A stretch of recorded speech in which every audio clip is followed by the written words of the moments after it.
But I thought.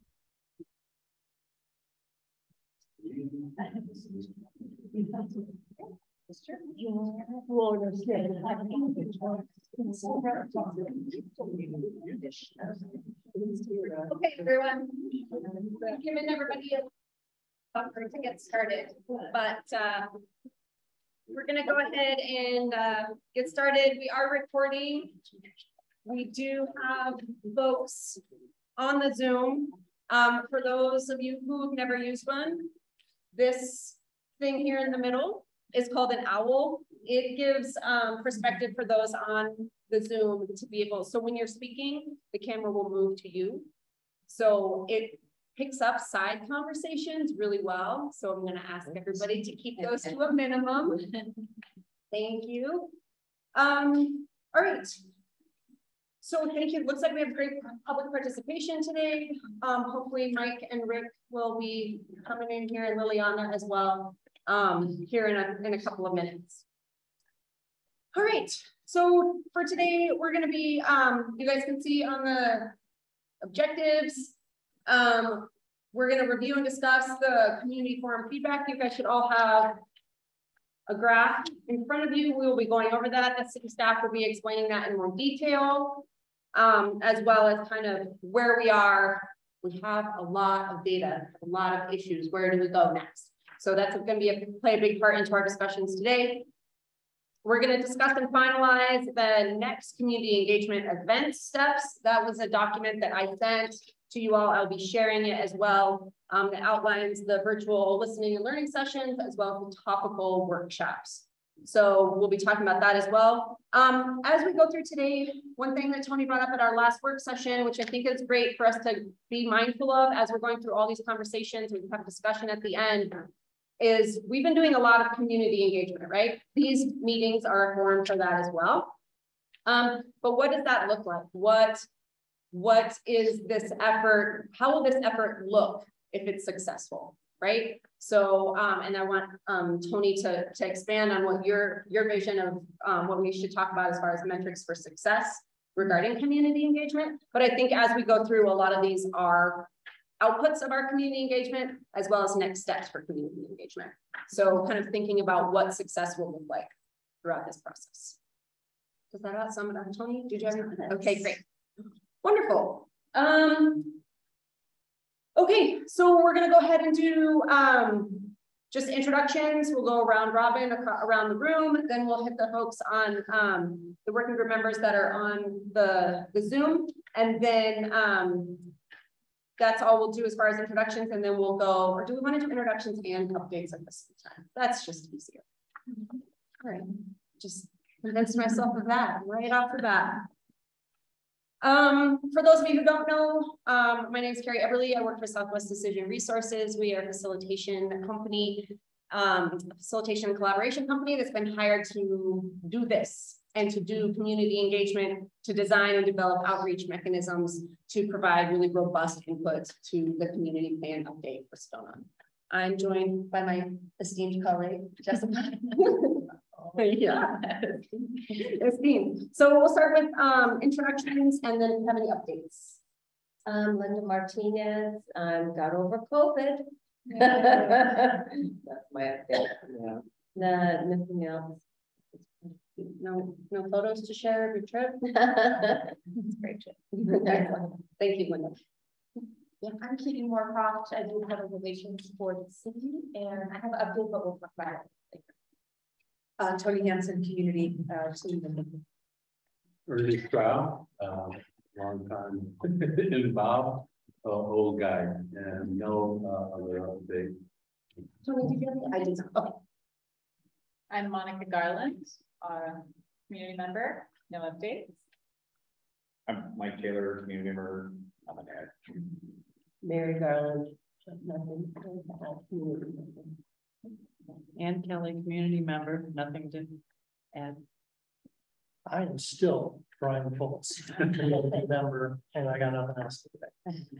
Just community member after your name for like just a little bit longer, and then you have to change that title, right? So I didn't quite put it right. Right. Can everyone on the Zoom hear us as we're going around the table? Yeah, I hear you great. Thank you. Great. Why don't you go ahead, John? Your I'm introduction. John. Yeah, I'm John Sather. I've been around a long time. I have no updates. Great. Molly? Yeah, hi, good afternoon. I'm Molly Spengler. I serve as the city's economic development director. And here with me, she's not online yet, but it's Alicia Peck, our sustainability manager. So Excellent. Thank you, Molly. The person who doesn't have their video on and whose name says old iPhone, are you a member of the work group that I just am not sure about, or are you a member of the public? It's John. Oh, is he, has video, he has two, both his picture and his phone connection? Okay, well, go to Josh, sure. Josh Humphrey, I work in community development, I'm a planner. I don't have any. Cynthia Lovely, community development planner. I don't know. All right. Great. Jessica, do you have any updates? Sure don't. All right, do you want me to share that graph so you guys can talk about community forum feedback, kind of where we are with the database? Or do you just want everybody to look at it? Actually, Okay. jump right to that. Is the forum reports. I don't think so. No. We do have the forum report, the summary report, and the summary of responses that you all have seen. We just need to add some pictures and make it look a little bit sleeker, and we'll be putting it on the website. So that's an SDR action item. Sorry, we have had a real slew of work lately, so apologies for the delay in that. And then actually to add to that, Mm-hmm. when we send that out, we're also going to do an update. So anyone who has signed up through our website or coming to an event, we'll send an update to the whole list that we have for people that are interested in learning more, or they signed up for updates. So we'll do that probably in the next few weeks. Shall we jump into our? I'm sure that we know when that goes live because I can put it on social media too. Oh, I did do the post. Wouldn't it? Or not? Absolutely. Yes. Okay. Yeah. All right. So. Community feedback. Oh, I'm sure it's great. We're going to be on everybody who's up there. How does the So we're going to be looking at this blue chart and just explain a little bit more about what we're working on. We would have liked to have had more detailed charts, but we're not quite there yet. What we've been working on is creating this database of all of the public feedback that we've received so far. Majority of it is from the household survey in April. And then the second largest piece would be from our September 7th community forum, all of the comments that we received through those interactive stations. And it was our last meeting a month ago where we just printed out the comments that we received. So what we have been doing, we did do some coding of the survey data a while back. And now as we are creating this database, we're trying to refine that. So we have general themes, and that's basically what this is.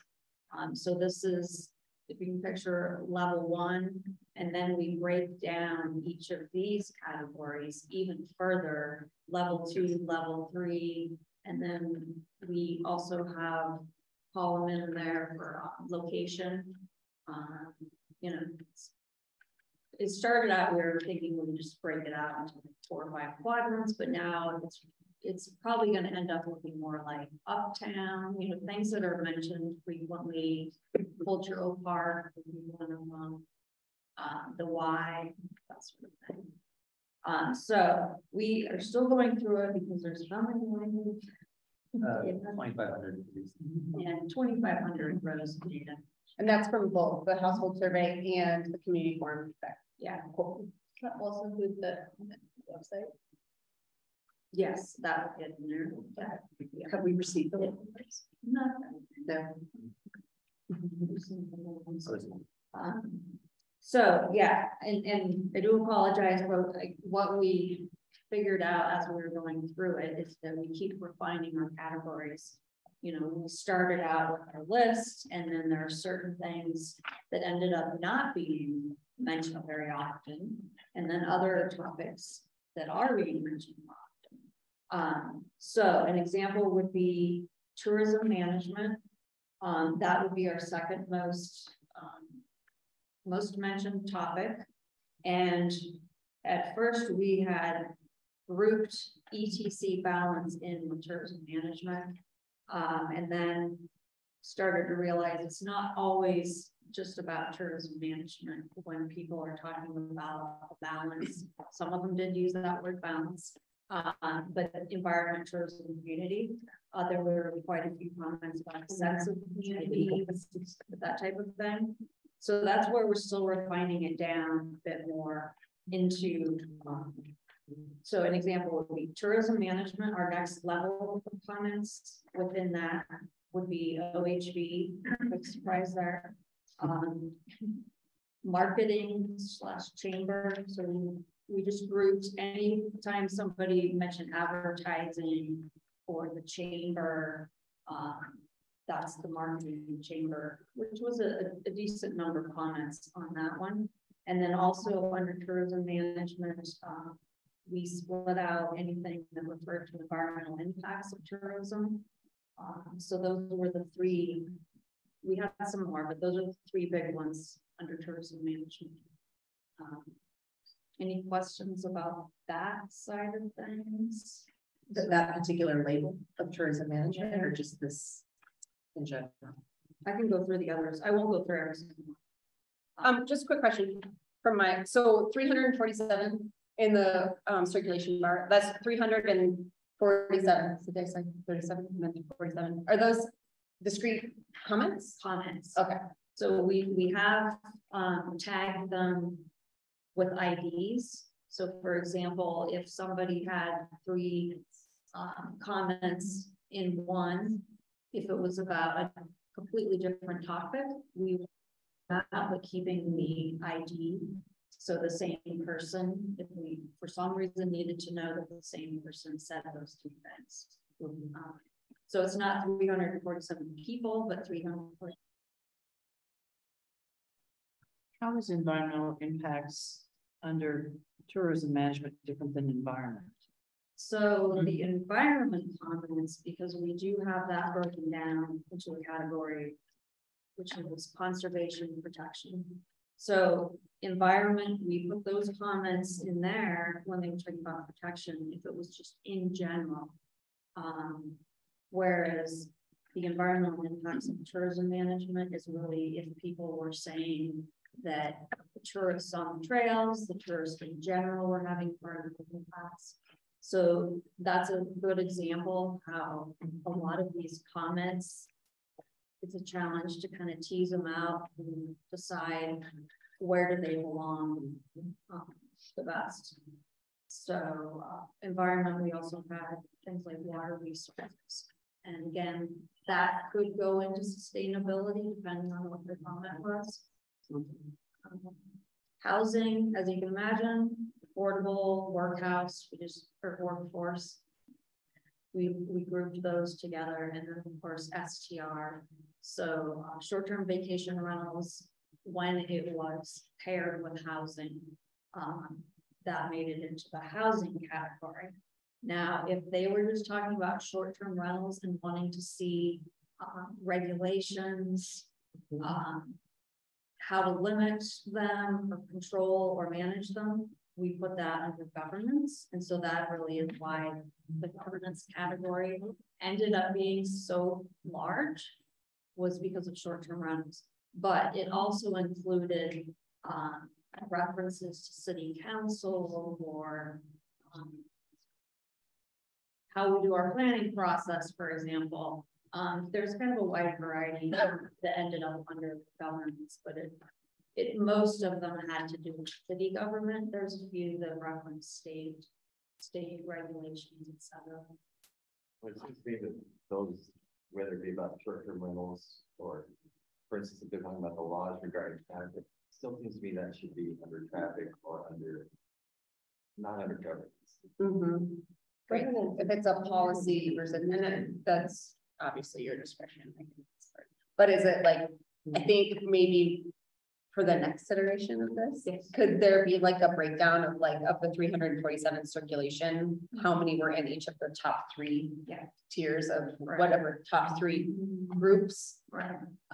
So an example, which we haven't done the chart yet, but so circulation, we had broken out by walking, biking, transit, which would be shuttle buses,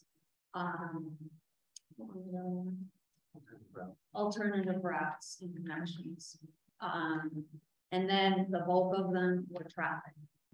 And then the next level below traffic, what really has stood out is a number of comments about the crossing near to 5 feet.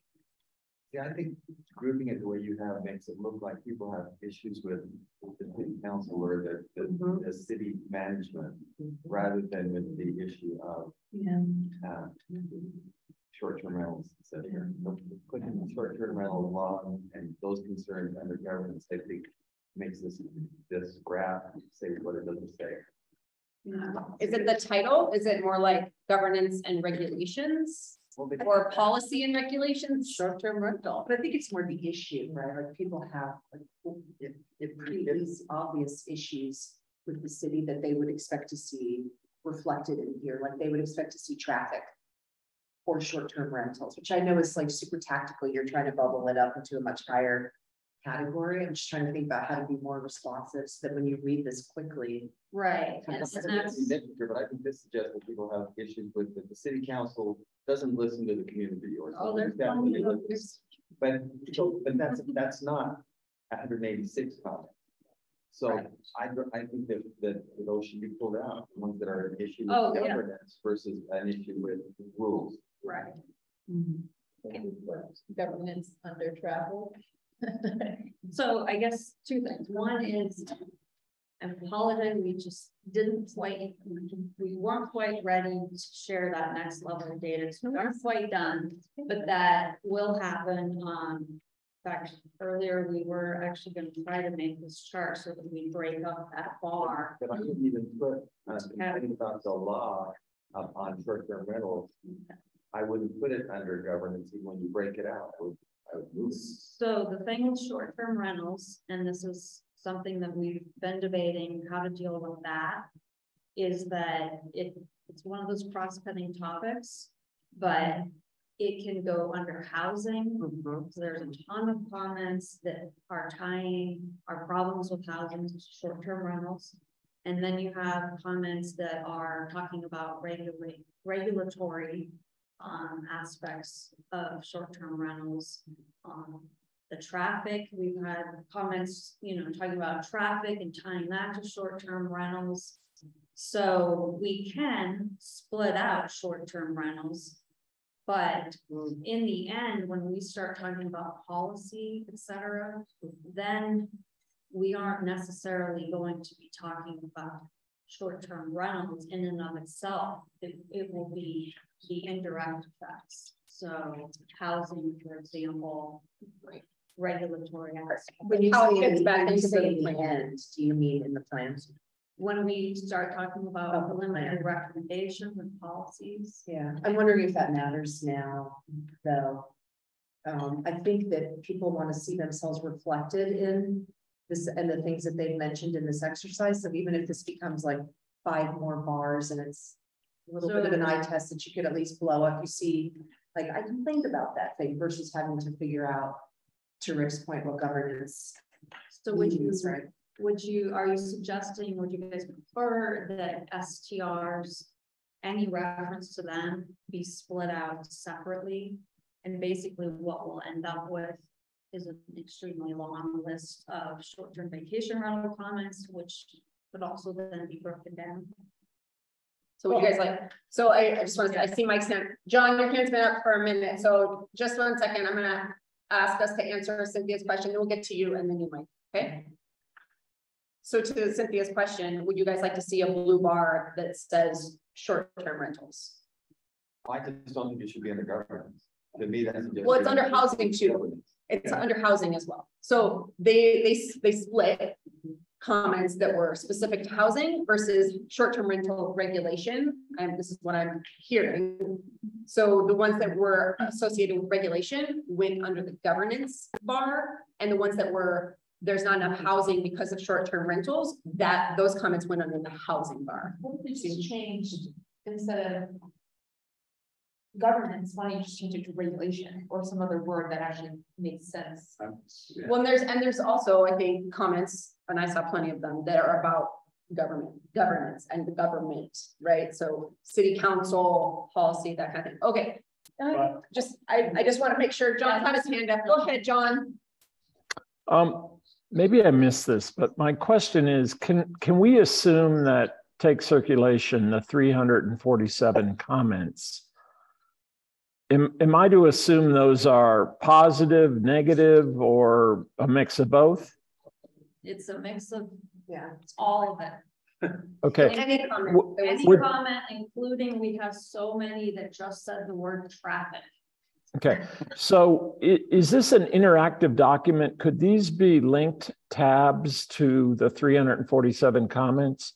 These are such generalized categories that if you're really studying what are the solutions to these issues, I want to know something more than 347 people said something about circulation. Okay, I'll just say in general, I apologize. No, it's okay. This is all we had ready. Right. So we do have that level. I just don't have it right now. Yeah, you don't have to apologize. I'm just saying that is, if we look at these and it's presented to the public, these are our top 10 issues. These are the top 10 things that the next plan needs to have a pretty good answer to. And so I think we need to deep dive into the comments, be clear that we understand them as we come up with solutions for each of these issues. So however it's done, I just think it has to be able for, you and us in kind of monitoring this to understand these deeper in this organized way. So however you do it, I don't want you to apologize. You do such good work. So I'll stop there. Thanks, John. And I think and I didn't preface this well, this is preliminary, right? This is them giving that broad brush stroke. So I don't want Cynthia to feel like she has to apologize. But also this isn't for the public. This is for the workers, and this is kind of the purpose of your existence, is to help advise us, ask questions, tell us when it doesn't quite make sense, if there's a different way we want to organize it.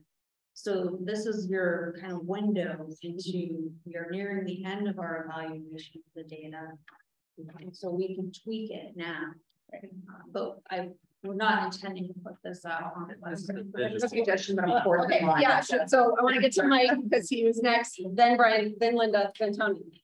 So it kind of ties what Rick was saying about the governance. And I think because governance is kind of a unique category for this whole thing, because obviously it's the city plan and it relates to every one of these topics. You could separate out an abstract governance, like everyone hates the city council or something, whatever the comments are, versus the topics, and under each under every one of these topics, have a governance category. So you take up the specific things and say, okay, here's how governance relates to this topic. And then the governance, whatever you want to call it, becomes a grab bag for basically independent comments unrelated to a specific topic. And that would probably window that down to a very small number. Noted. Thank you. Brian. Okay, so playing off of Mike and John, right now we're trying to jam everything into a one-dimensional model. So what about a two-dimensional model, right? A matrix model, which, again, kind of plays what you're talking about, that, you can look across, this way, but if you look across this way, then you see other topics that cut across that, right? It gives you another way of looking at it. So I know that's more complicated. Sorry about that. And don't apologize. But that's what comes to mind for me is that maybe we should be looking at this on more of a matrix basis. That way, not just jamming everything into single funnels. Thank you. And in case there don't have enough ideas, So you've all read ingredients when you buy something at the grocery store. So the first ingredient is the most dominant, then it goes down. So you take this bar and the most comments, and it looks like this. So under short-term rentals, which I'd like to see in parentheses, the word vacation rentals, because there's a distinct difference between the two. They're technically called short-term rentals, but they're vacation, and there's a real difference. It has to do with the length of time people stay there. So this one is, if it's short-term rental, then the biggest impact the most comments people have made were housing. So your blue line, then it could be grades of blue or shades of blue, it doesn't matter. But you've got housing is going to have a bigger piece of that line. You're going to have regulation, it's going to have another piece of that line, traffic. And now you've still got the single one-dimensional bar here, but people reading it will go, aha. So regarding short-term rentals, I see people are most frustrated as it pertains to housing. And they can actually grasp that. And I thought that would be a way to bring all of this in without spending all of your time trying to make this so precise, and that it's just so confusing. And that way you can break out all of, these other ones that overlap. You can do the same thing. Housing then would have, state preemption over it with short-term rentals. It can have, the price or the cost or whatever people said. Maybe it has the word regional in there, I don't know, but it can have NIMBY or YIMBY, it can have any of that in there, and you just run it in that bar. So that's another way to do it. So many suggestions. Wow, and we started that one this morning, but we didn't think it was gonna look nice enough to share that. But I think if we could figure out how to make it somewhat like, rollover interactive, it should be easy. The youths in the room could probably do that in like 2 seconds. I just wanted more specificity, and I like this idea. I was thinking that the words by themselves don't have like a verb in front of them to indicate, like to John's point, the negative or positive aspect of what someone's trying to communicate. But I think maybe you could get to that in this broken out fashion. So I was just asking for more specificity. And before we leave this, can you tell us what's under land use? Okay, land use, I would say the biggest topic is growth. So comments, and that varied as to what they meant by growth. Like don't or must or negative and positive. If it said growth. Yeah, we are not discriminating as to negative or positive. And that's the case on all of these. And that's a touchy subject that once we get down to the level where we can print out all of these substantive comments, then we can start talking about whether it was positive or negative. And that's where we'll share the written comments with you all. But at this point, we did not want to go there because that is a subjective thing. So what else other than that? So kind of last minute yesterday, I switched over and moved parking under land use because we had it under circulation. And then I started realizing that really it's more about land use as in parking takes up land. And so land use and parking then included, we had a lot of comments about the parking garage in Uptown. We had comments about trailhead parking, neighborhood parking on the streets. So parking ended up being a large chunk of the land use. There are a smaller number of comments about lodging, not quite as many as I expected. Can I make one more comment? I'm wondering if, I don't know, it's all about words for me. Like it's not necessarily issues, it might be impacts, basically. Like, are we ready to start committing to issues? I guess, do we want to do that, give ourselves the flexibility? And then also impacts embodies positive and negative, which you're saying all of that stuff is in one of these particular lines, right? And actually, probably more accurate title would be themes, because in our level 1, level 2, level 3, level 1 are themes, and that's really what this list is. Whereas issues, I think, are more specific. That's probably when we start getting into our levels 2 and 3.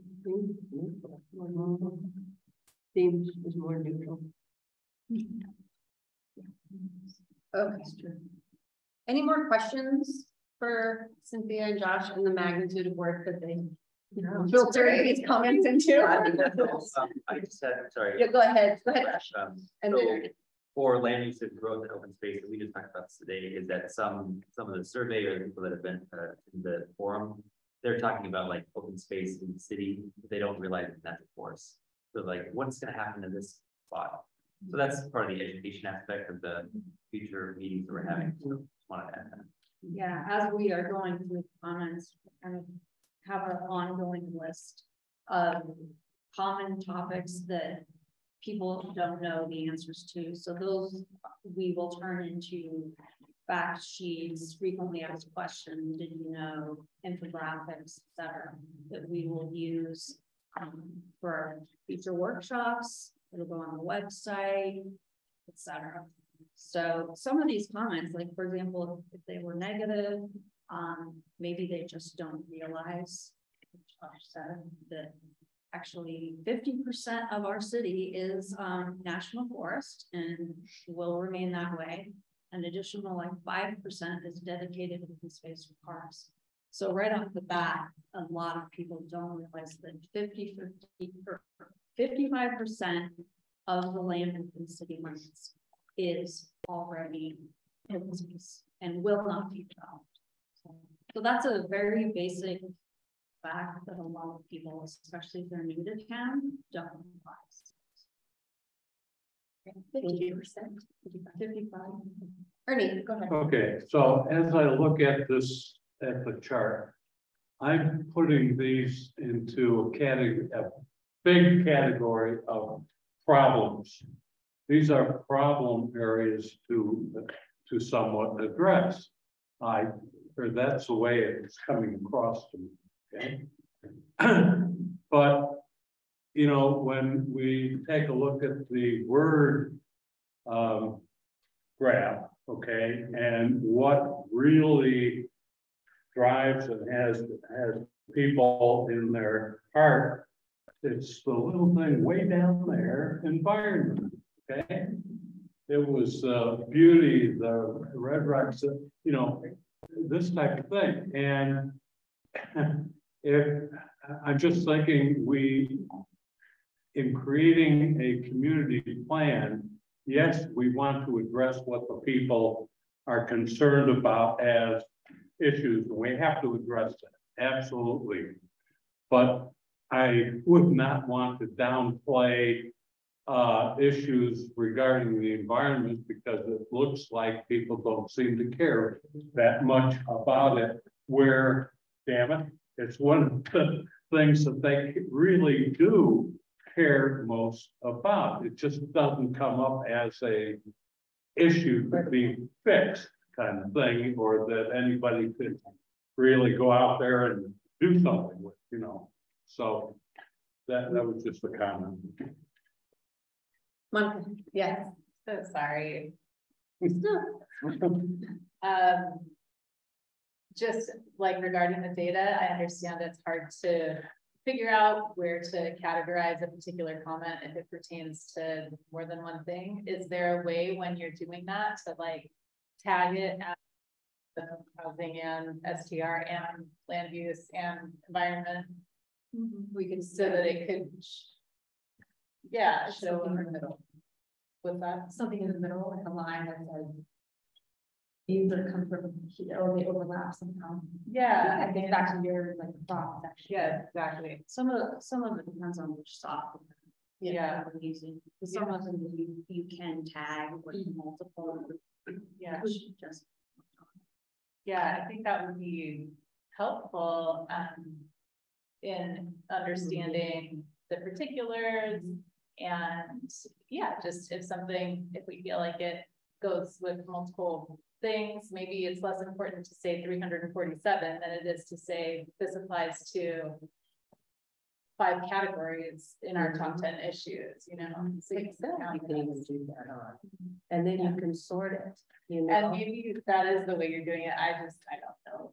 Well, another thing to keep in mind, we do have numbers on this chart, is that there's the qualitative and the quantitative, and the 347 for that first bar, that is a quantitative number. Again, we had a lot of people that may have said traffic or less traffic.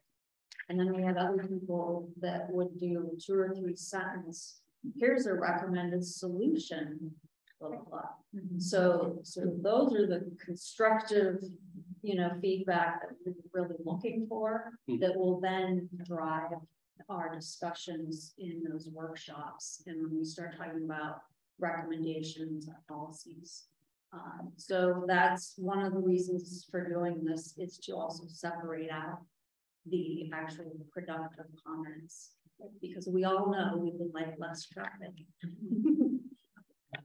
Go ahead, Ann. I just have, you might as well just keep going down the list, but ETC balance, I mean, I could see many comments above.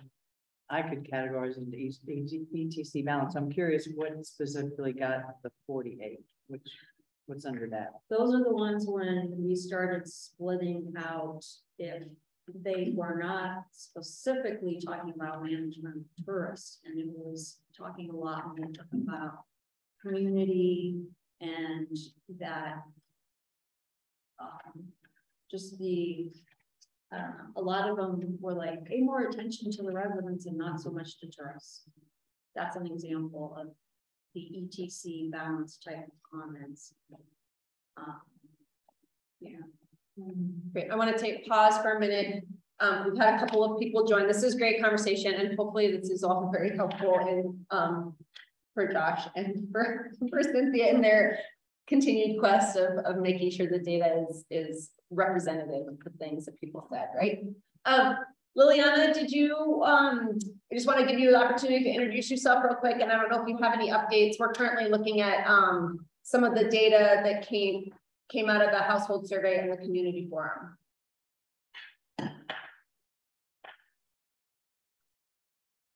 We can't hear you.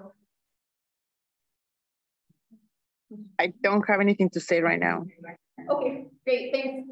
Alicia, also want to give you the opportunity to do a quick introduction.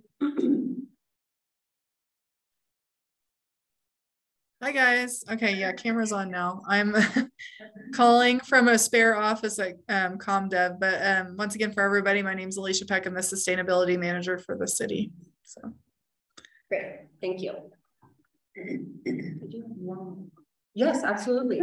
We have plenty of time to talk about. So the other purpose of doing this, which is also interesting, is we are updating the plan. And so what this is showing us is how priorities have shifted, because yeah, we may not have categorized our data in quite the same way 10 years ago, but 10 years ago, community made it into the top 10. And now tourism management is number 2. And so that is a big difference from 10 years ago. You know, community gathering places, people wanting places to meet and socialize, that is not making the list compared to 10 years ago. Do you think it's just because they're overwhelmed? Yeah, the bigger issues. I mean, it's still a key issue when I talk to people around town. They're like, we told them to no community, there's no community, there's no community. But in their comments, it just doesn't show up because they're like, I'm upset about this, upset about this, I'm upset about this. As much as we're trying to be forward thinking, right? And that's one way to look at it.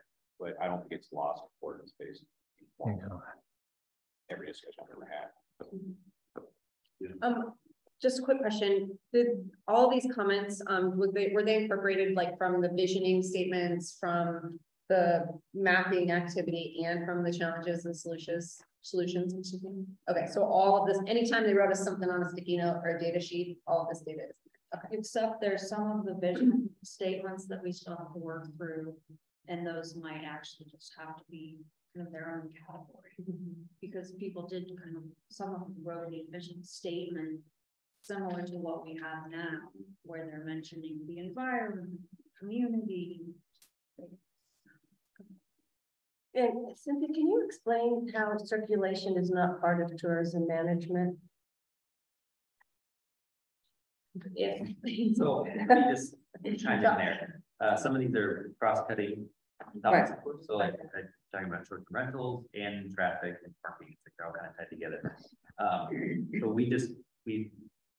and sometimes it's just because we have two highways going through the city also. So yes, the cross-cutting ones were a little more categorized. So some of them, for traffic specifically, someone just wrote the word traffic 9 times. So there's for the survey at least, there was top issues, which was 3 separate answers. And then to be addressed in the future plan was number 4. So they had 4 opportunities to write something. And sometimes they wrote traffic a bunch of times. So they were really, I mean, in their heart and their mind, they were thinking like maybe it was because of tourism in town, but like that's why the survey is given. We want to know what you're thinking. We just don't want to know the first word that comes to their mind. So in any case, that was just one. Most of these are open-ended questions. So the broad topic was just traffic, and that was mentioned a lot of times. John, go ahead. I see your hand up. I want to mildly disagree with Cynthia on the community piece. I also was there 10 years ago. You know, part of the problem in this, of looking at this, is it's somewhat similar to pollsters who are out polling now for the election. And we've seen how awfully wrong they can be. I think what we need to do as a committee, along with staff, is stand back, look at this input, but really stand and look at our whole community and say a community without a central gathering kind of place, a community that still, even though all the millions of dollars that have been spent on traffic, it still backs up and makes me a prisoner in my house on Saturdays and holidays. So my point is, I think we have to look at this, but if we use this solely as a roadmap, I don't think we're doing our job. I don't think staff would be doing their job. I think this has to be so much more holistic. And if you just stand back and look at this and say, okay, we've been at this, what, a year almost? There's nothing on here that's a big surprise to me. I mean, the top three we all started talking about. So the reason I asked for the interactive document is really to sort through the positives, look for the solutions, and say, you know, there's no surprises yet. We should be really focused on solutions so that we're ahead of the 8 ball and not trying to come up with solutions in the 11th hour, because this is really tough stuff to deal with. And I just, you know, I go back to Cynthia saying community wasn't, you know, even on this list. And last time it was really strong. Well, ETC, you know, really is kind of an interesting thing. As Ernie said, that whole balance is, you know, to me, back to when I talked about emphasis. I don't think we put enough emphasis in the plan on ETC balance, because that theme is really part of the solution to these top 3 items. So I'll stop there. I'm not sure there's really much to answer to that. It's just my own opinion. Thank you, John. Oh, Mike. Sorry. Yeah, it kind of ties into John. It's too bad we don't have an exit poll for people who leave the city. But if we did, the #1 reason would be no community every single time, whether it's a doctor or a teacher or somebody who owns a business here, retire, whatever. The #1 thing I hear from people who leave, like, hey, why'd you leave? There's no community. Or traffic, there's no prospect. I think my question might be for John or for anyone that wants to answer. You know, is the concern that, you know, we want to be responsive, that we've had all these events, we want to get back to folks that show, you know, reflect back to them kind of what we heard. I'm not feeling right now, at least I hope, that this commits us to a table of contents right here, that what we're looking at. I don't think we're there yet, right? So we still have more stuff to do. And I don't mean to say like, what's the harm in putting something out without waiting like another 3 months until we've had this thoughtful conversation, which we absolutely need to have. I'm just trying to find the right balance of being responsive to citizens who have given us 1,500 points of feedback at this point, versus, you know, waiting until we get it absolutely right, I guess. Just a question. Yeah, I mean, if we get it out too early, it would just cause confusion more than clarity, right? Yeah, I'm just curious why you wouldn't separate the positive comments from the negative comments. I mean, because that'd be a whole different Pareto, and maybe they'd actually say traffic has improved or community has improved to your theory. Two charts. Because we don't need themes, we need to know what the problems are, right? What the remaining problems are. So I think, just like if someone did just write, for example, the word traffic, what sentiment do you think they would have? Probably negative. So I think the lion's share of the comments were 99% of negative. It's a community survey to see like, you know, what they. But I mean, I assume they said we love the bike paths, or we, you know, like you said there were positive comments. If there are only like 4 or 5% positive comments in this list, well then forget my comment. But if it was 30, we need to pull it. There could be less than 5% throughout the whole 1,500. Oh, there's more than. Well, in any case, yeah. Right, then, so, and to reiterate, there's positive, negative, and neutral, right? We had that whole exercise that was focusing on solutions. Some of those might not have a positive or a negative connotation. They're a solution on a sticky note, right? That's what we were asking them. So they might fall into those might potentially be the substantive comments that aren't positive or negative. They're just, here's where we need. And so this is where I think there's a ton of questions and a ton of like improvements that we all can envision how this, but this is also where there needs to be like, there's a lot of data and we're looking at the first sift in the most large filter, right? Everything else is pouring through, we sift it again, and Cynthia and Josh have to go through that. They wanted to let you all know kind of how things sifted out for that first round. And then as they dive into more detail, that's when they'll probably produce something that we'll see the next iteration and how that plays out. And then ideally we can get to, wow, there are 97% negative comments about circulation and 3% are solutions. And then we focus on those, right? Yeah, I was just gonna say, it's just human nature. They're not gonna write it down. They came to a community forum. This is their chance to vent about their topic. That's why they came. Just have to keep that perspective that just because there's 97% doesn't mean that a bunch of things aren't going right. It's just not what people want to talk about. No, I didn't mean it. Just yeah. If it was a reasonable high number, yeah, I could take it out of the data. Yeah. But if it's only 3%, then forget.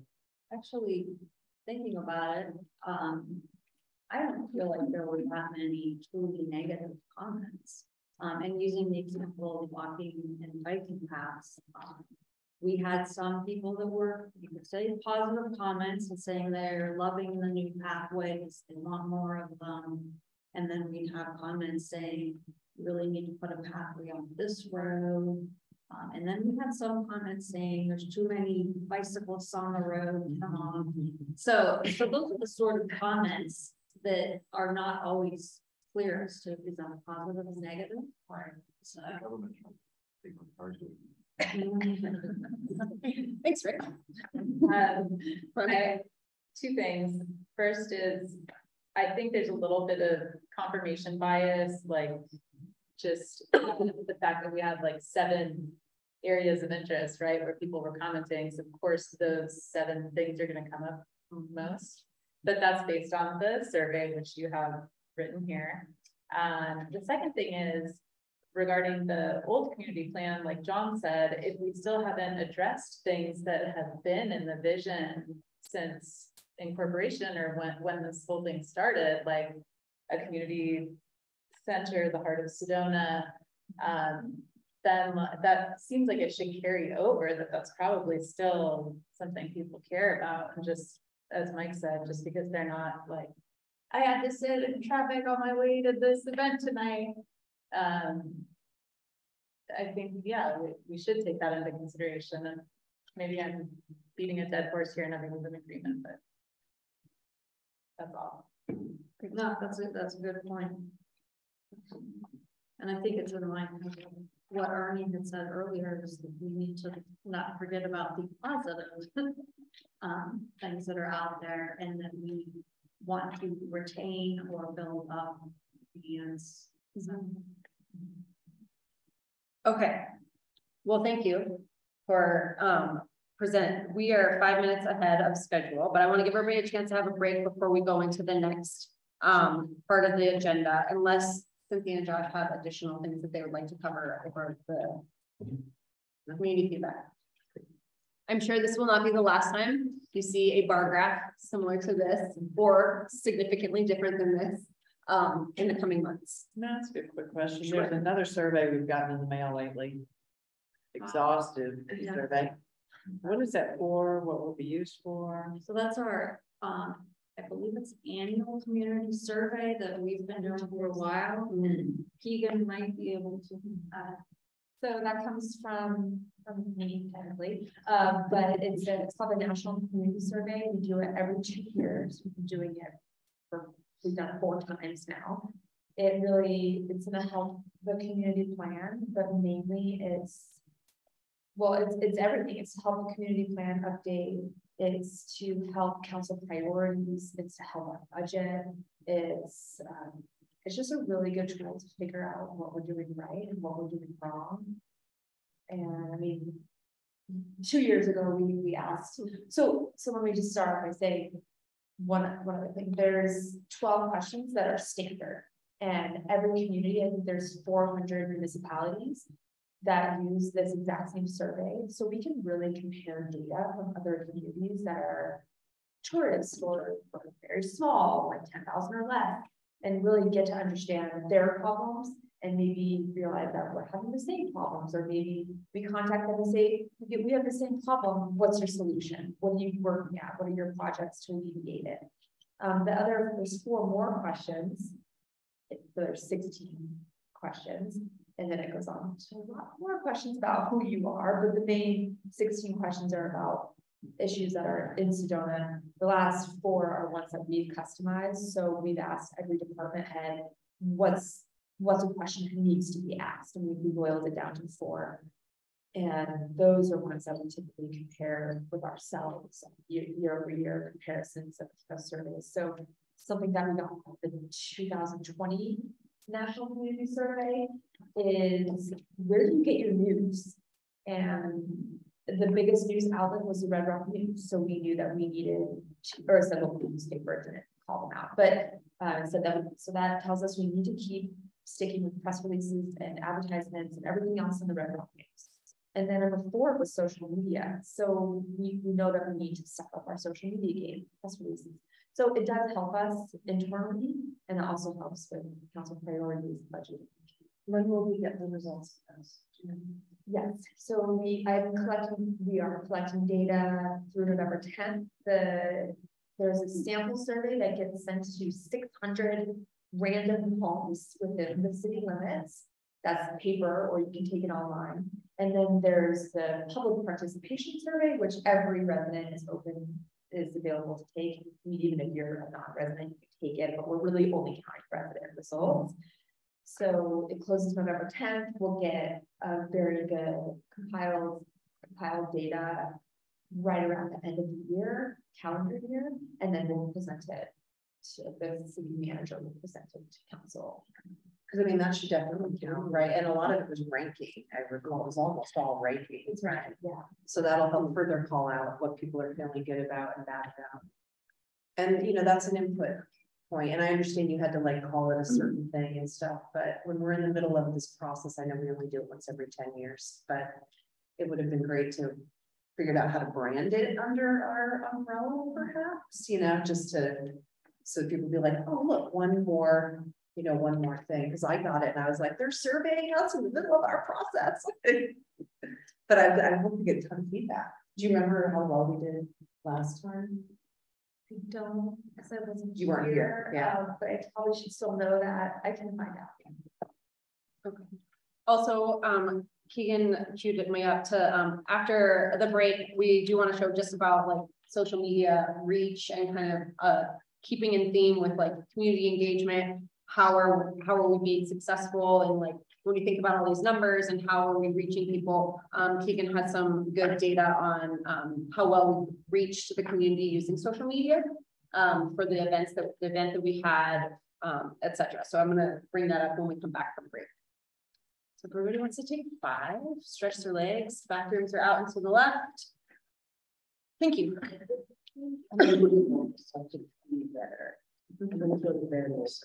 Okay, I won't take it personally. No.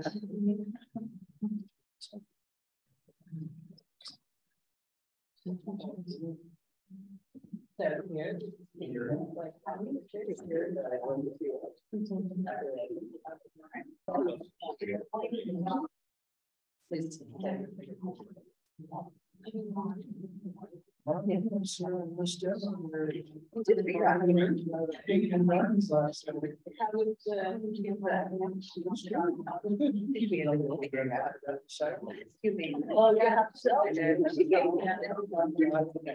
Somebody would want to bet. He didn't know what's the name. And he didn't start keeping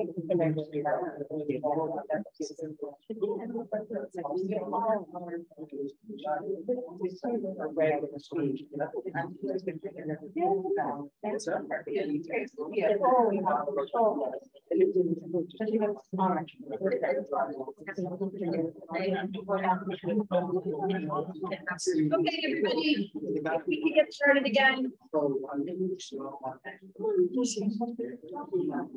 Just wanted to share some information. Sorry.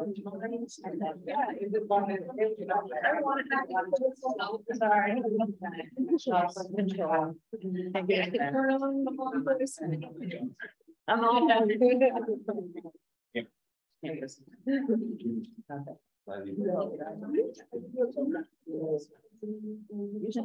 Okay. Guys too, if I can. All right. Just so you guys all have an idea kind of, you know, we're looking a lot at like where these comments came from, how many comments there are by category. We know that a bulk of that came from the survey, a bulk of that came from the community forum. We are gauging the community and what they feel are those top themes, top topics, top issues, correct? So in doing so, and that just made me think of it with this top picture here. And anyway, so we're continuing to engage the community. We are going to continue after, you know, this wrap up of this portion with listening and learning. And then again, we're going to talk about workshops. But just I wanted to pull this up. Keegan put this together for me. Real nice and Keegan. To talk about kind of how we're engaging the community through social media. We all recognize that social media has its faults. It also has its real upsides. The one that stood out the most to me, and I want to just scroll to it real quick, is this one that was letting people know about the community event. It reached 6,600 people on social media. So when we're thinking about how we're engaging the community, social media, as it turns out, can be a really, really useful tool. Did we boost that? Yeah. Let me just preface that. No, I know. I just Go ahead. We spent about $300 boosting that. That's cheap. It's super cheap considering how much reach we did get. So the actual reach was 8,800. The actual event responses on that paid social media post, event boost, was 303. So people were like, oh, okay, I see it. that's a reach, but actual engagement was an event response is what I was really hoping for. People, when they actually click a button, feel like they actually have to go sometimes. And so they actually clicked a button, which was yes or no. That was the event response, and that was the goal of that campaign. So we define boost, putting money towards it rather than on an organic post, meaning no money is spent. Right, so instead of comes to the top of the page, it goes to the top, yeah, or it's more visible, right? Is that what it is? Yeah, so it goes, so we choose our target, and our target is our residents, so it's pretty easy. We put a 10-mile radius where the city of Sedona Center is, and then a 10-mile radius, basically. That's as low as we can possibly get for a targeted post. And I say all adults, 18 and up. I don't care about gender or income or any other thing that you can really target people with or what they're interested in. It's just if you're a resident of Sedona. An ACF 86336. Yeah, yeah. So, It's a geofencing. Got it. yeah, yeah. And this doesn't, I mean, it'll, if you look at your feed and all of a sudden you're like, why is that there? They're targeting you, and it'll say sponsored or boosted or ad.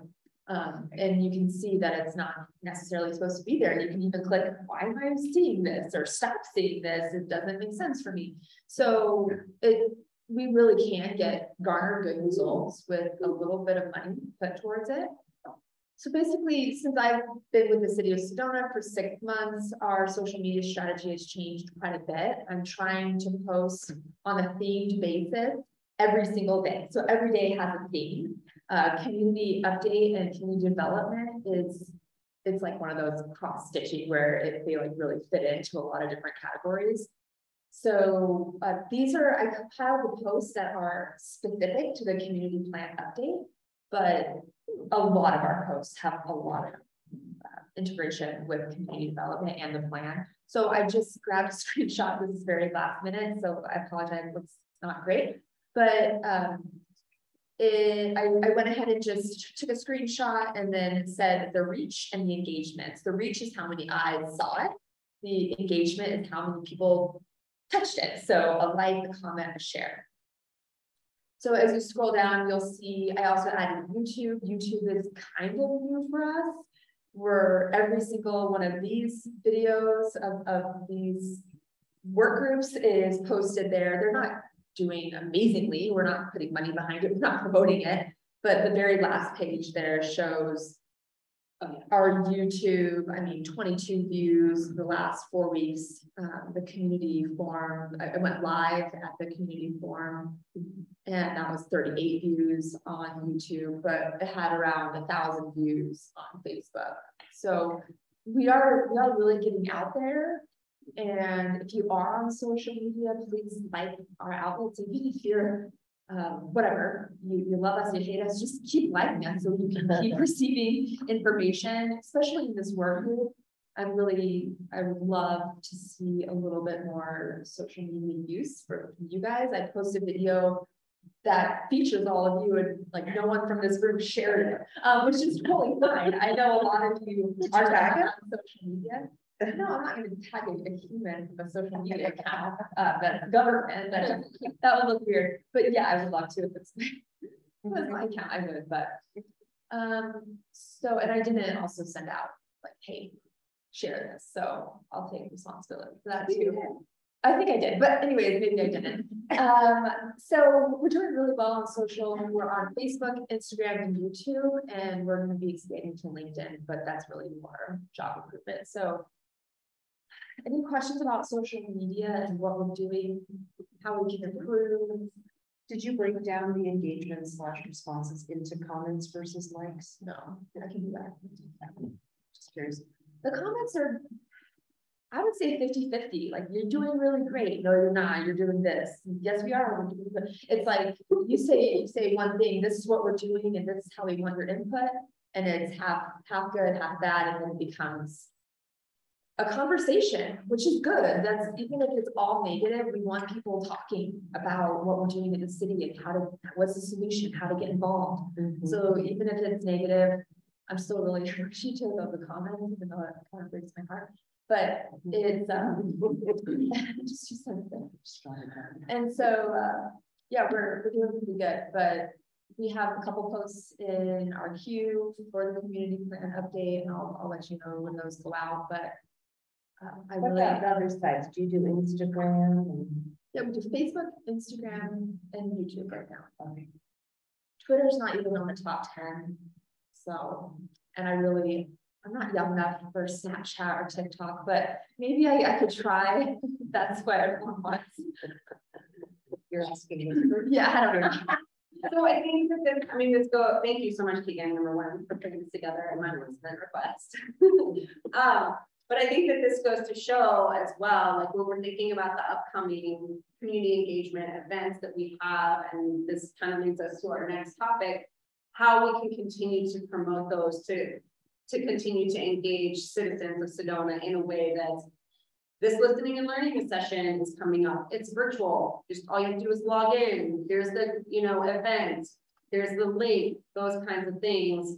In addition to press releases, information, newsletters, emails, all that stuff. So I think that this goes to show that it's just one more avenue that if we want to keep getting a robust community feedback, that we need to engage all those strategies. Yeah.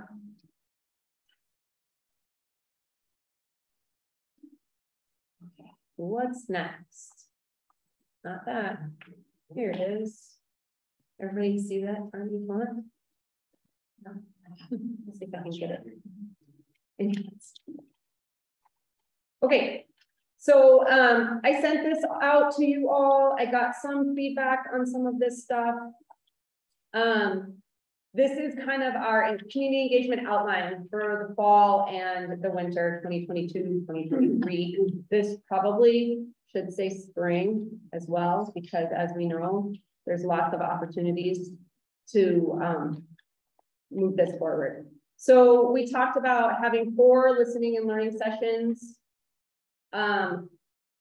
based on the categories. Hopefully, did everybody get a chance to read this in their email? Look at the link, at least it's mildly familiar to you all. Perfect. So for the listening and learning sessions, we have Sedona in Motion, which is dealing with transportation primarily. Sedona, or Enjoy the Outdoors, which is primarily parks and outdoor recreation. Protecting the wild, which is environment and open space. And enhancing community vitality, just economic diversity and supporting local businesses. Those are the 4 main topics that will be addressed during the listening and learning sessions.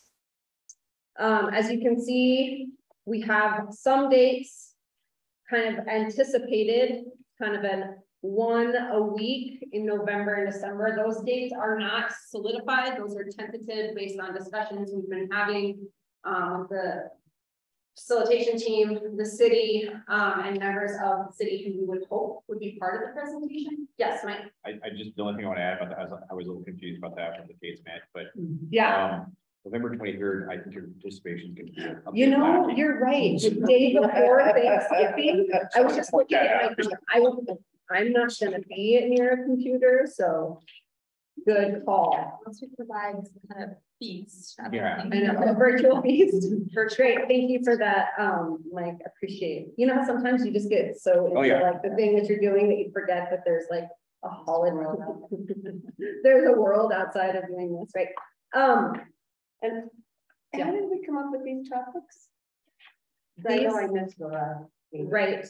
So we have a lot of discussion about which topics made the most sense for a virtual setting. Versus we also recognize that people really, really enjoy being in person together, grinding through those really kind of more meaty topics. So recognizing that doing 8 in-person topical workshops would be an immense amount of work. Not to mention, I think once you get to 8, your participation probably starts to wane on those that want to keep coming, grinding through all those issues. And then there are some that really lend themselves to really that listening and learning. There's a lot of information from the city representatives to give, and with some key questions for participation from the community. So especially as in regards to in regards to transportation circulation, there's a lot of plans in place. There's a lot of you know, things that are already happening where there's lots of input on traffic, we know that. But just kind of lent itself more to the listening and learning, recognizing also that it doesn't stop there. If there's so much interest in the questions and discussion during the listening and learning about transportation, it goes up for a focus group or a larger workshop, we could do that as well. But do you have anything to add to that, Cindy? To why we chose 4 for listening and learning and the other 3 for the tribal workshop? I think circulation, as Carrie just said, we thought that would be better for a virtual session because the city is so busy with so many projects that it's going to be a lot of updating of the public as to what's going on, what we're working on, etc. And then some of the other categories, there are other efforts out there. So for example, OHVs, that's a big topic, but there's also another collaborative that STR is involved in, Verde Valley wide. And so we are probably going to be deferring a lot of discussion about OHVs to that process. It's a different planning process. So that's why that one is not going to be an in-depth discussion. And then let's see what else. And can you just clarify, these topics came from a mixture of the chapters and also top issues, right? Yeah. And that's why you see how long was the session? Just remind us. Hour and a half for the virtual. So we're anticipating welcome and introductions, takes 10 minutes, 20 to 30 minutes presentation, and then pending how many people are online, these would be registration, be registered to be on Zoom. So we have an idea of how many people we're dealing with for each session. Does it lend itself to having just like, there's 20 people, we can have that conversation with 20 people, there's 70 people, we need to have 5 breakout rooms to have, you know, so that people feel like they're having really good discussion in a small group and then reporting back to the large group. All those breakout rooms would be facilitated with key questions and taking notes. You just threw out 70, is that what we're thinking? 70? Did you throw out 70 as a number? 70 people? Yeah. We could do 150 people.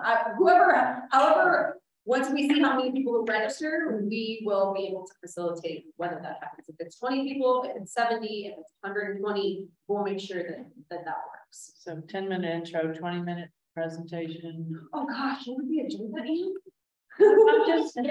We had talked about 30 minutes for Q&A. Right. So we're thinking, you know, 5-10 minutes for intros, 20-minute presentation. There's a half an hour.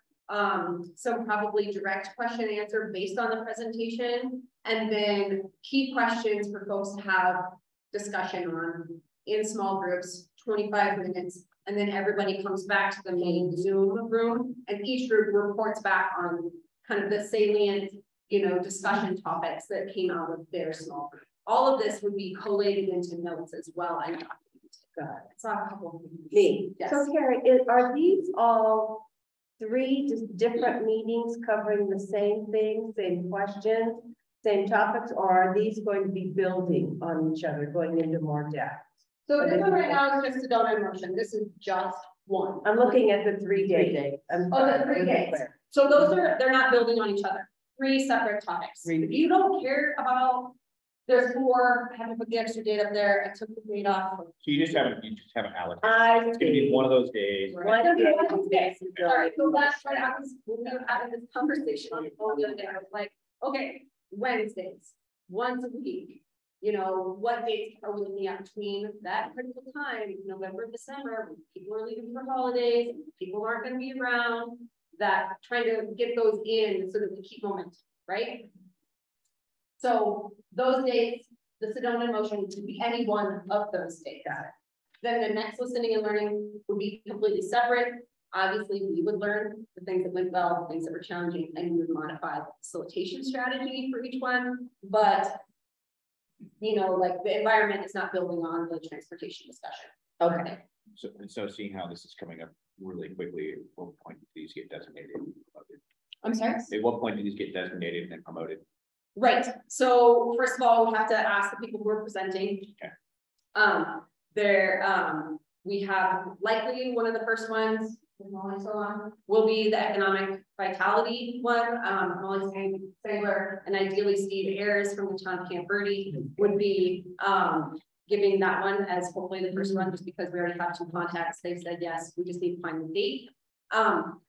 So the biggest thing here is, as the work group, as those of you who are helping us, we kind of just want the thumbs up that this is looking good. We'll refine the dates and then we'll start doing promotion. And that's where we really need all of you, whether it's social media, whether it's an email listserv you're on, whether it's your friends and neighbors, to broadcast this so that they are well attended. And so that we can continue really refining where are those areas where we are getting some concrete solutions for these issues that keep coming up. Thoughts, questions, clarifications? No, Yeah, I can scroll. John has one. John, yes. Under the idea of listening and learning, since these are all or significantly staff dominated, do you see this as a presentation of solutions, or is this a presentation of what we are doing now in each of these specific areas? And on the other side of the coin, the public that's participating, are we simply expanding issue identification, or the public is going to be queued up to offer solutions? I'm a little bit unclear as to what the successful outcome of this is. So hopefully Cynthia and I can tag team this answer. This is also giving folks like the listening and learning. We want to make sure that as we go through this process, that we're not just soliciting negative comments for things that people may not know of an existing plan that's in process, or an existing effort that's moving forward, or things that have been done since the last plan, right? So we're continuing to hopefully strive to educate the public so that they can make better informed comments, so they can provide better informed solutions. So so hopefully that answers your first question, John, about you know, giving kind of a lay of the land as per one of these topics. What are existing plans that are in place, things that have happened since the last plan, etc. And then we haven't developed the exact questions that we would be queuing those folks up to answer in the small groups. But ideally, we want to offer an opportunity for people to continue identifying issues, because if we tell them that they can't, the public generally doesn't like that. But then we're also really pushing them to come up with, okay, we know that there's these issues pertaining to this topic. How can that community plan update address those? What are potential solutions? Cynthia, did I get it right? Yeah. Yeah, my only point is, like, if the Sedona in Motion presentation is, we have done this, we're still executing this. I want to be certain that staff who is generally presenting this is presenting it in a somewhat neutral way, so that they could be prepared for somebody saying that's all fine and good, but it isn't working. And I'm not trying to state that in the negative, but I want to be certain that these aren't presented in any kind of defensive way, or we're already working on that, we're going to transfer that to somebody else. It feels, I just want to make sure it doesn't feel like we're kicking the can down the road, because at some point in time, some of these issues are so significant, there's going to have to be some disruption for a solution and some significant change. So I'm hoping that in these sessions, that kind of meat can get out on the table and really begin to get debated and discussed. Or do you see that later down the road. So I'll stop there. So I guess if we use circulation as the example, and this is the case for all of these topics, what we are asking our panelists, most of which are city employees, is to talk about what has been done over the last 10 years, specifically any action items that were in the previous plan. What are they working on right now that we might be in the midst of a construction project, for example, and then what do they have planned out for the next few years? And to tie all this together, going back to our community feedback, one of the uses of that is that we are finding that there are a lot of comments about the Tlaquepaque crossing and how that impacts traffic, etc. And so again, this is not a quantitative analysis of the feedback, but what we're finding is that the concerns that people have about what will resolve the problem there will, Public Works has done a bunch of modeling and they have all this data that clearly we need to connect. Here are the comments that we're hearing. It's a popular subject matter. So Public Works is going to then share their data and explanation of what's behind that project. They'll give us the status of that, etc. And then the next steps. And that's where we're going to be doing a lot more on the education side. And that's where the listening and learning piece comes into play, is that as we're going through all these community comments and making our notes of what sort of information should we provide people before the forums. And so things like that modeling data from Public Works will be one of them, because we have that and they can explain what might be causing the traffic jams around Tlaquepaque. How will the new project affect that, as well as some other projects? So that's just an example of how we see it going with something like circulation. And then to jump to our in-person workshops that are a lot more complex and complicated. And honestly, some of those topics, we don't have staff working on projects. We may have partners that are, and so we'll bring them in to talk about what they might be working on. And we kind of feel like the in-person workshops are going to be a lot more about potential solutions than anything else. Yeah, and one of the outputs as well from the listening and learning sessions based on those small group discussions is, you know, the ability for us to be nimble and say, you know what, this needs a focus group. This needs a subsequent meeting that is only focused and it's a small group of people who are deeply invested in a topic. And we want to invite 30 people to talk about a specific topic at a focus group discussion. So that could be an output as well from the listening and learning, but those are things that if people participate in the listening and learning, they'll probably be much more likely to participate in a focus group type setting or event. Yeah. Someone made a comment last time around some of these folks.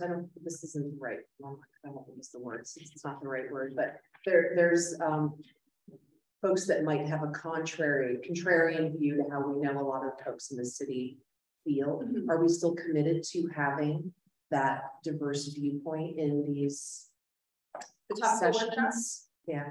Yeah, so I'm assuming we're talking about the workshops now, like the in-person. Yeah, and I think, yeah, any place where we've got someone. So I think we want to make sure that the presentations at the topical workshops are balanced, that they aren't leaning towards just one view of a certain portion of Sedona residents versus another. This is where the grinding through, the developing, the designing, the making sure we're outreaching to the right people, getting the right speakers takes a ton of work. And so that's where there's going to be communication between SDR and the city and you all. Are we getting it right? Do you guys feel like these are good representations? We have a ton of people listed here. Chances are not every single one of those people is going to present at a topical workshop on a specific portion of the topic. So, and I think that the term was lightning rod, I think was the, like, people who just automatically, people think of, wow, that person had this specific view because they're real vocal about it, right? We want to make sure that those views aren't tempered necessarily, but that they're balanced with an additional one. And these are highly facilitated. We talk with the speakers and the presenters ahead of time. This is what we expect you to talk about. We work with them on what their presentation is on both sides. If it is on both sides of an issue kind of a topic, especially as it's surrounding tourism management, which we all know can be a little bit of a polarized topic. Could you scroll down just a little bit to see the rest of that section? Yeah. Can I ask, it's John, can I ask a question on the diversity of these? Under the land use and workshop 2, can you explain why the city manager is on that? I think it was brainstorm. None of these are decided upon yet. These are tentative. Because I thought maybe someone more from the Planning and Zoning Commission was more appropriate. Well, part of the reason that Karen is listed up there is to talk about what sort of initiatives have we been doing again over the last 10 years that we're doing right now that people are not aware of. So again, part of this is that learning to let people know what is going on. But that's not in the workshop 2. Basically, who's participating in workshop 2 needs to be fully informed already, I would assume. Isn't that a smaller invited crowd?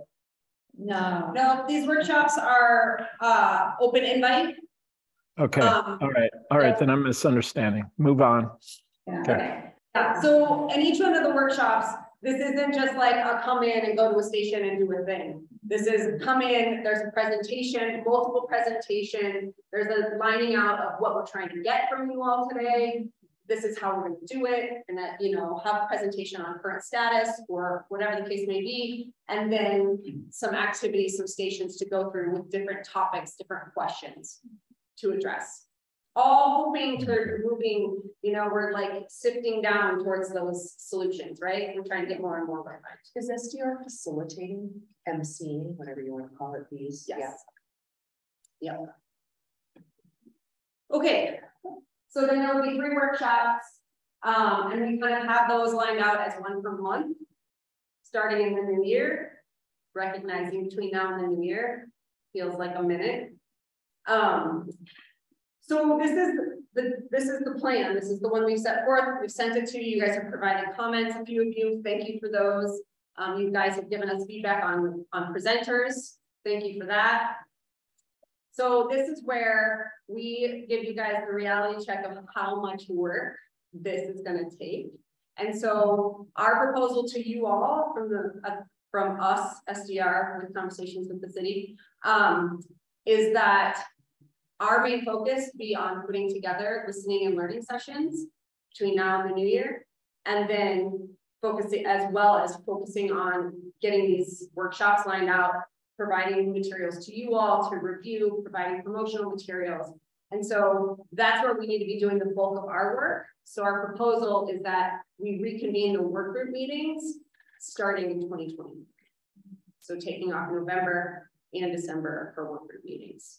And we would be doing all of this work in the background. Yes, Tony. This second piece is going to take a lot more work, right, than the first. Yes. So is the quality of the bang for the buck is what I'm trying to get to. So is the quality of what you're going to get out of these going to have some different level of information that goes into the plan? Are we looking for really kind of deep things that are discovered and potential plans that are drafted during these types of things that might then go into? Because if the quality of feedback is the same, why do we need to put as much work into the workshops? Yeah. I think it's twofold. I think, the listening and learning sessions, an hour and a half, highly, on kind of the where we are education level with key questions. They'll be recorded, people can watch them. Virtual settings allow for people to participate in different ways. But we also recognize, and a lot of the feedback that we got from the community forum is people want to meet in person. And so we're trying to thread that needle of continuing to get really good feedback in multiple methods, as well as trying to keep ourselves moving down the track in a way that produces substantive information for the city. Because you guys did such a great job holding together, you know, the September 7th event. Would a round 2 of that be another way to get this done all at one time? We talked about that. I mean, you need several separate rooms, right? And the breadth of topics is a lot. Right.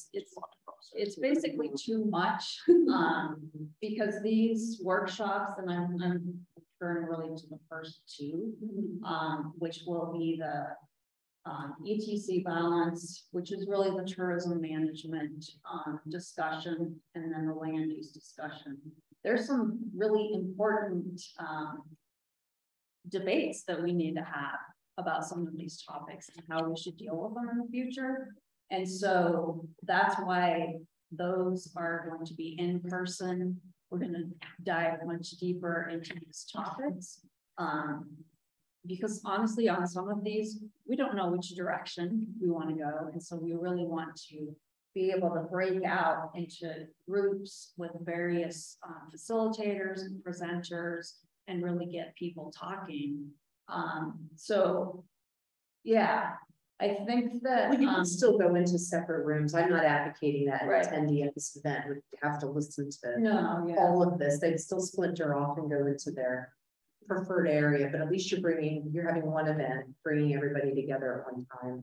Yeah, we talked about that. We also, we felt like in order to do that, it would have to be an event that would be 4 to 5 hours to make sure that we're really allowing people don't want to be cut off. We're at the 25-minute mark, you gotta switch, you know, like when we're talking about big issues like housing diversity, right? Or about tourism management. Those are things people want to come in and they want to say, I have a workshop, it's 2.5 hours, 3 hours, and this is what we're talking about. It's what we have been hearing from like the community event from the city. You can still do that in this event. I don't think I'm communicating well at all. I'm just trying to consolidate all of this into one thing, go into 4 breakout rooms, spend 2 hours, spend 5 hours, spend 12 hours, however you want to spend in those rooms, just instead of, I'm also I'm concerned about time too. I think this spills over our data collection time period too, right? We got to start writing it. Yeah, I got Mike and then Brian. Go ahead. I think that's the issue you talked about. I want to make sure I understand it, because I really totally understand this. So like the ones in green, the first ones are much more just status and Q&A on status. So you're looking for the public to go, hey, are we doing this? Are we doing that? Can you tell me what's going on here? Educate me. Okay, great. Versus the rest of these other in-persons are much more break out the wrestling mats and let's start talking about these things for real. Is that a good way to characterize this? Yeah, I mean, we still want to provide opportunity during the virtual ones for people to have like, you know, really good discussion, but it's more on the topics of like, that are more lend themselves towards information. Yeah, it just seems like it's such a short period of time. Yeah.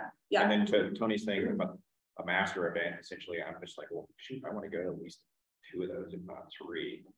How do I be in 3 rooms at once? And then how do I process that much divergent information at once? I'm gonna tap out an hour, 2.5, and these are 12 hours of topics. Right. We went back and forth on, we do a big workshop and have kind of this, what we call a World Cafe style, where everybody can go, like, if we have 4 topics, you pick the top 3 that you want to go to. We have 3 topics. So, and then you would rotate. And then, but the thing is like so much of the conversation and the constructiveness of the conversations are when they're, you know, when you're not worried about having to move to a different topic, when you can think about something and you can circle back to a topic So that was another reason why we thought it would lend themselves to 3 separate workshops. Brian, so you can do that as well. Does that answer that way? Yeah. Okay. Okay, so you proposed, Gary, Yes. that you want us to go on into cold storage for 3 months and not give you guys any feedback while the virtual sessions are going on, whether it's good, bad, or otherwise. I think you're going to a lot of effort to seemingly not get a whole bunch of input during those sessions, which makes no sense to me. We're supposed to be getting input from the community. That's the priority. And I feel like we're talking about minimizing that. And now you're minimizing our involvement. So by putting us on deep freeze for 3 months, we're not getting involved in those virtual sessions. We're not providing any input about the thematic workshops, because by the time we meet again, we'll have already go back up. I believe it's in January for workshop 1. So that may well have already happened. So what's the point of us if you don't want to meet with us for 3 months? Well, I will try to make a fence. We're not putting you on deep freeze. We communicate with you guys regularly. This is your participation and so let me go back and I was not clear in how we would involve the work group with the listening and learning sessions. You guys would get a preview of the agendas, the presenters on each one. You guys are more than welcome. Please come to everyone. Provide us with feedback on how they went. The good, the bad, the ugly, the please change. Oh my gosh, this was awesome, etc. Our intention is to keep you guys in the loop as much as we possibly can. That is lots of emails. Please provide feedback on how we are developing the agenda, how we're designing the workshops, etc. So not deep freeze at all. We recognize that these things will take lots of work. You guys have seen the amount of work that still needs to happen with the data. We are suggesting that we continue to communicate via email, or potentially, should the need arise, have a short Zoom meeting with you all, if that is something that you guys feel is necessary, to help us keep this effort moving. Is there a tool out there other than an email chain that you can't sort of or is there a tool out there that we can be communicating about these things that would allow us to kind of have a linear progression discussion other than an email chain, which would get buried in? Yes. There's this great app, it's called Slack. Correct. I mean, that's something is there. And we're more than happy to do that. So this is not us putting you on deep freeze. This is us trying to maximize our efficiency. Yeah. And working behind the scenes, because there is a lot of work. And the listening and learning sessions are not purely information delivery. They're going to be key questions. There will be input provided. Putting a mini conference on for every single one of those. Yeah, things. That's why I was trying to consolidate. Yeah, yeah. So yeah. I hear Brian. I recognize that I was not as clear as I should have been about the listening and learning and where we all are and your guys' integration in that. But we're trying to maximize how we can work and pull this off. So let me characterize this. I'll say what you don't want to say. It's incumbent on us to communicate and participate rather than having a designated meeting where we all come together. It'll be, I mean, and we're happy to communicate with you guys in the way that you guys feel is most effective. If that's a Slack channel, if that's email, if that's text messages, if that's a group, whatever the case may be, we just need to make sure that when we're reaching out to ask for feedback on things, that you guys are feeling like you have the opportunity and the means to provide feedback to us on content, on presenters, on key questions. I'd like to see commitment to go to at least 2 of these. I'm sorry, what? I'd like to see us all make a commitment to go to like at least 2 of these or something like that, right? Great. And then maybe there's a meeting every 3 weeks or once a month it can be virtual to synthesize what everybody's hearing, right? Great, and I mean, and you guys aren't, I mean, that's not true. I don't know the open meeting laws Yeah, I was about just you wondering guys about that. having Thinking about the Slack but channel. how you guys can meet, but you know, and if you feel passionate about one of these and you want to roll, we are happy to have you guys help with introductions, with facilitating a small group, a breakout group in Zoom, to help present case studies or things that you will feel passionate about at the workshops. You guys are members of the public as well. You are also work group members. So we want to encourage you to participate at the level that you would like in these upcoming events. Linda. I think it's fine. And I think we're going from that general meeting in September. The green is now we're going in the medium level, and then we're going deeper, which is good. We have to start gathering information and sharing information. I was just thinking to Tony's point though about trying to move it along. While the deeper topics, the blue ones, I'll call them for lack of a better term, or you have one a month. And if we're going to be helping set those up, have you thought about having them every other week? I know it's a lot of consolidation, and I know, but if we can help with that and say, hey, we've got the room, we've got our speakers confirmed, these are the topics and these are the things we're going to cover. This is what we want to ask everybody. We've got breakout leaders. I mean, I assume this is what you're going to ask us to do in the next couple months, which is fine. I think it's appropriate. Can we move it along then a little bit more, because the burden won't be completely on you? Still a lot, but yeah. And when are these, speaking of time, I'm just that was my other question about when are these going to be, about what time?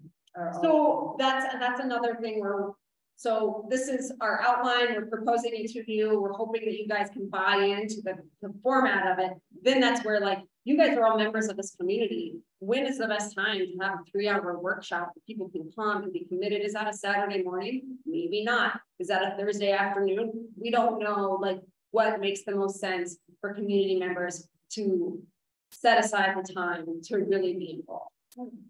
So thank you for that. The other thing that we can do, which we haven't really taken advantage of, I don't think, is on the Conveo website, which is the plansedona.com. There is the work group space, and I'm thinking that it's maybe like it's a lot easier to work in there. So for example, we can put any document, whether it's this thing or a draft agenda for one of these work sessions. And then you have the ability to make a comment, and then another person can make a comment on their It's visible and it's preserved. Yeah. And it's all That's like great. So we already have that set up, and we should just be using that more. So as we are churning out stuff the next few months, which besides the workshop stuff that SDR is going to be concentrating on, Josh and I are going to be concentrating on the research data collection side of things, which will be providing all of the background information. So that will include everything from land use, where we sit with build out, and, all kinds of stats, to getting with Public Works and getting all of their stats, demographic information, some of which we've already started. So we're going to have 2 different teams going, pretty busy.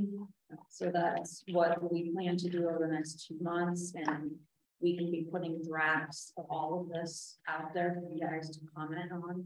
I think it's fine not having the meetings as long as there's a place that we can comment, see each other's comments, track it, go, okay, cool, yeah, whatever, Yeah, and we can start kind of building in different sections of the work group site. So listening, learning section. Yeah. And so you guys can find all the comments and documents there, workshop section, etc. Okay, I just want to make sure, does anybody on no comments or questions? Okay, I want to make sure that we have enough time for public comment. Thank you for your patience while we kind of run through that agenda item that I wanted to talk about how many people we want to engage in this process, because we don't have any math right now around that. So can we elevate that to the very top of the next time? Yes, I'm here. Okay. I'm so sorry. We missed it. Yeah, there will be a next time. Is it really January? Because I'll just hog the time now. So or it can move on to long or Right, discussion site. yeah, I want to go ahead and give you the floor. Please be patient with us, have public comment. I would like to make sure that Tony gets. So I'm just zooming forward to 2023, thank when this document, when the plan goes out, we are going to need to say how many people we believe that we engaged during this process, right? Not reached, because we've already reached everybody through some postcard or social media or something. So what sounds good, right? I don't have a number, but I've done some back of the math while we were sitting here tonight with all of the survey, the other survey that's coming out, social media, these upcoming activities. I'm thinking it's about 3,000 people. Now that's not discrete people, that because one person's going to go to 2 things or 3 things and fill out a survey, right? So maybe you even cut that in half. It's like 1,500 discrete people we've received feedback from during this process. Does that feel good? Actually, seems shockingly high when I think about it. We're a town of 10,000 people. So, yeah. Yeah, I mean, and I'm happy to like justify my math because could be, I'm pulling it out of the nether regions to figure out like deduping and all that stuff. But if a survey was reached, if we got 600 survey responses approximately, those aren't households. That's just one survey, right? Those are households. Sorry, but not the number of people in the households. Right. So it's one household for one survey, but there's 1.8 people or something in each household, right? So we're already at 1,100 just with that first survey. Presumably people have a conversation before they send a survey in for their household.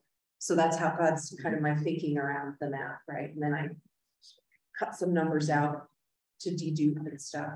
So we're approximately 1,500 out of 10,000. How does that sound? This is really good for right now. At this stage, we haven't even had any of these sessions.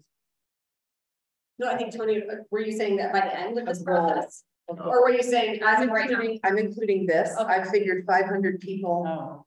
And again, I'm deduping that down to like 300. So I'm gonna approximately. 30% of the population down at their statements, that would be like. That would be amazing. Wow. So 1,500 is only 15%. So we're gonna double. Yeah, if But we don't have enough I don't even know activities how to that would double. happen, but if it did, that shows an amazing commitment to just basically look at how many people actually vote versus this versus other ways. What you have in the last community plan, like? What's that? The last community plan, did you have any numbers for participation? I have no idea. John, Does anyone else?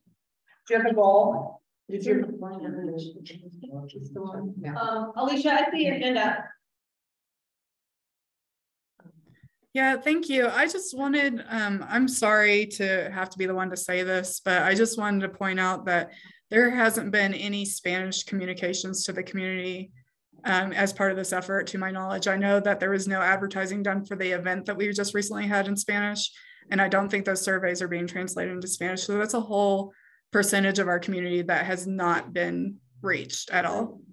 So I just wanted to put that out there, since we're discussing numbers and who's been reached and who hasn't. That's definitely something that needs to be addressed. Thank you. Thank you, Alicia. Well, I mean, I'm hearing 1,500. To me, it felt like that felt loud. But if you guys think it's great, then I'll put down my assumptions and then you can beat them up. And I would want, we can I get would to a definitely want closer more. number. I'm just like, Right. in all the life, I'm just like, okay. I'm just curious how we're gonna separate these responses. We've already received a certain amount of surveys, we've received post-its. I mean, it's not. Well, they're not gonna have the name associated with them and you can dump them into an Excel spreadsheet. We can dedupe it. The problem is, who attended the events, right? We've got everybody's name. We just need to dump all that to an Excel spreadsheet. But then your social media comments are gonna be impossible to do that, right? This other survey should be easy. We dumped that into an Excel spreadsheet. We should have names. Yeah. Collected names. Yeah, there was a portion of folks that came to the community forum that did not sign. Yeah, maybe 10%. Yeah, it's all fuzzy math, but we're gonna have to communicate something, right? Of who You don't have, engaged. should you factor in the same person who filled out the home survey may have come to the forum, may have commented? I mean, Yeah, so I'm saying 600. So I've got 3,000 before deduping that. I don't know what the deduping metric is. Just tell us what deduping is. Sorry, you're to get rid of this issue that she just brought up, right? I can only count you once during this entire process, right? Even though you might have participated in every single survey, every event, right? I only really want to count you once to figure out how many individual residents we've reached. And did you feel like you did that with the 1,500 or you don't? 1,500 is cutting in half the 3,000 total people I believe that we've reached so far. So I don't even know if that like is half right. You know, I have no idea.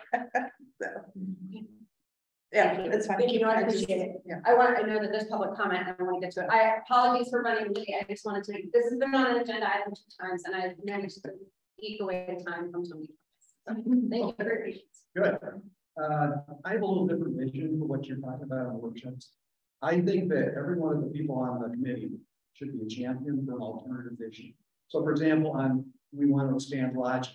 Somebody should take one side or the other. Should we have conservation properties within Sedona? What about city funded housing? Should we support that or not? What about restrictions on parking? Should we support that or provide more parking? Use of transit or expansion of roads. I think that we need to have some vision for people to look to say, I'd like to go that way, or I want to go a different way, and get out of this some idea of what is the right trajectory for all the people in this community. So that's what I'd like to see, and I'd like to see direct participation from everybody here in those workshops, along with some, experts in the different areas. And I think having opposing views and different positions, other than simply showing, Andy, Dickey, and what we've done over the last 10 years, we might have a different way to go. And that's what I would truly like to see. Thank you. Additional public comment? Yeah, I'll make a comment. My name is Donna, and thank you all for what you're doing. What Alicia said on the intercom was perfect. The Spanish community really needs an outreach, and the business owner needs an outreach. We have limited and control those 2 portals, and they are really should be part of the process. Thank you. Did you have a comment? Yeah. My name's Jefferson. Thank you for your time. I see that y'all are putting a lot of effort into this. So, being kind of new to the community, it's nice to see that much involvement. I came here to absorb kind of the workings of it, and I got that out. I look forward to being more involved in the future, and it's like it's going right there. Thanks for coming. Thank you. Cool. Okay, I would encourage us all to continue thinking about what community engagement should look like at the end of this process. We talk about it a lot, we do it a lot, but thinking about what those numbers would look like. Again, an additional portion of what we can add to that citizen work group website, which you guys all have access to. I can send out the password again if you guys have forgotten it and how to log in. Absolutely, because that would be a really great place for us to continue. Add it to your little binder and password. And I think that'll be a really ideally productive place for us to continue populating with documents for you all to review, give us feedback, and continue the conversation. All right. Thank you all so much. Thank you for staying with you. Are you assigning us then, or are we picking which ones we want to work on in the next couple of months? You can pick. Good. All right. And then we'll solicit. Yeah. Thank you, John. We don't have a meeting on the JT, sorry, did you have public comment? We got Shannon. JT. I have no comments. Thank you. Thank you. Thanks, John. Thanks, Shannon, Alicia, and Molly. Okay. Very good.